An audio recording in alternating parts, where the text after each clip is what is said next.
Alright, in today's video we're going to be going over tactical control measures um, for offensive operations.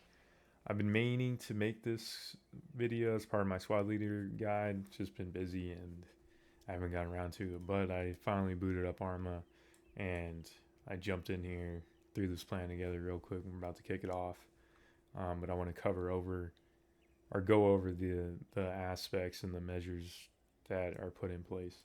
So these tactical control measures are given graphically and they assign responsibilities within your platoon, or if you're doing just a squad level op, within your squad. And it coordinates fire and maneuver, controlling phases of combat operation, and these need to be easily identifiable on the ground for your guys as you're hoofing it. Now, Arma, you have a little leeway because you got GPSs and everything, so it doesn't matter as much. You can usually get away just putting them in the middle of nowhere.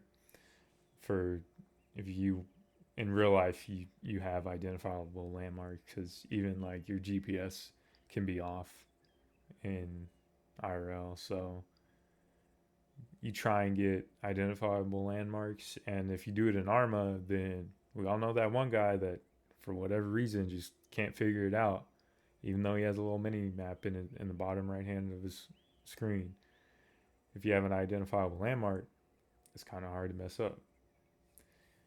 Um, so first control measure we have here, um, it's not our LZ, but when we landed the LZ, we hit our first control measure, which is our assembly area.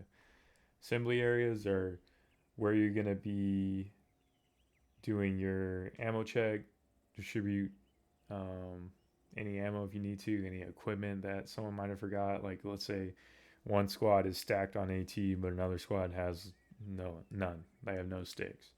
You could swap that there. Um, you do a last minute check on your comm plan, make sure everyone has the right freaks, they know what to do. In the event of a mass cas, they know what to do. In the event of leadership breakdown and chain of command breaks, they know who to contact. They know how to contact higher echelon if they need to. And if there's any call for fires, they know how to get in contact with those entities so they can get fire support. So after our assembly area, which should be beyond the enemy's ability to engage you with small weapons fire. After we're done with the assembly area, we'd move to the attack position. Typically, you're just going to move right through the attack position, but in our case, we're going to hold our platoon here. We're going to do some recon on this hill and then push off to our assault positions. Your attack position is going to be the last position that your platoon or squad would be at before they pass this line of departure and get in their initial combat formations, our tactical formations, whether that be squad column, squad wedge, or wedge, squad column, um, diamond, line, echelon left, right, whatever it is. So after this, we would move past our line of departure. Once we hit that, that's when your elements would break off into their respective um, positions. So we have an assault position monster for our assault element, and we have a support by fire position Red Bull for our support by fire element that's going to cover the assault element. The assault position for your attacking guys, this is where they can do, let's say on the way there we take a lot of fire from the objective, right? And they're hurt.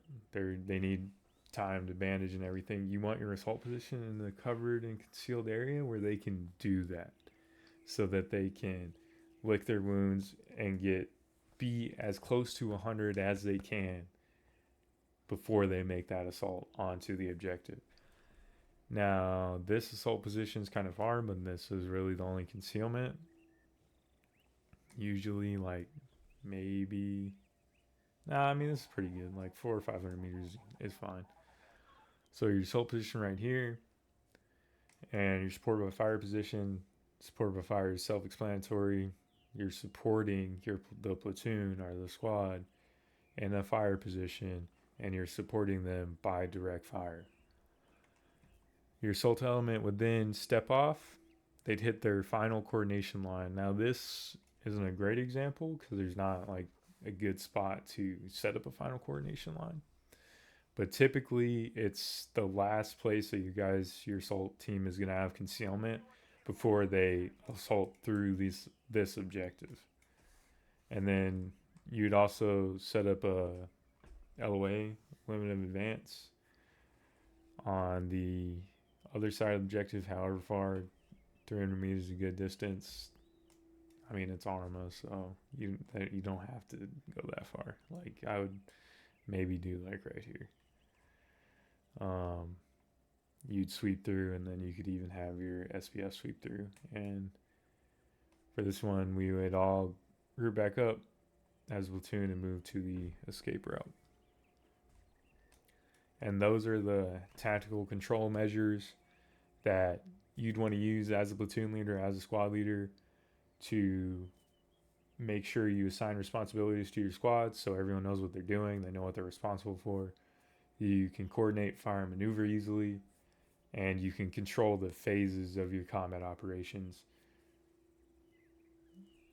And as a final reminder, these should all be easily identifiable on the ground so that you can identify what phase you are in the operation based on landmarks, whether that be groups of trees, buildings, hills, mountains, whatever it is. You want it identifiable easily so people don't have to pull up their GPS or the map and be like, all right, where am I at in this operation?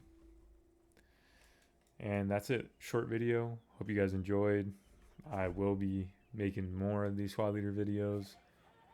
And next we'll be going over like when you're that assault element, what are you doing during this offensive operation? Like, how should you control your squad as a squad leader to execute this objective, sweep through it, and be as effective as you can as a squad leader, and make your squad as effective as they can on the team level and individual level.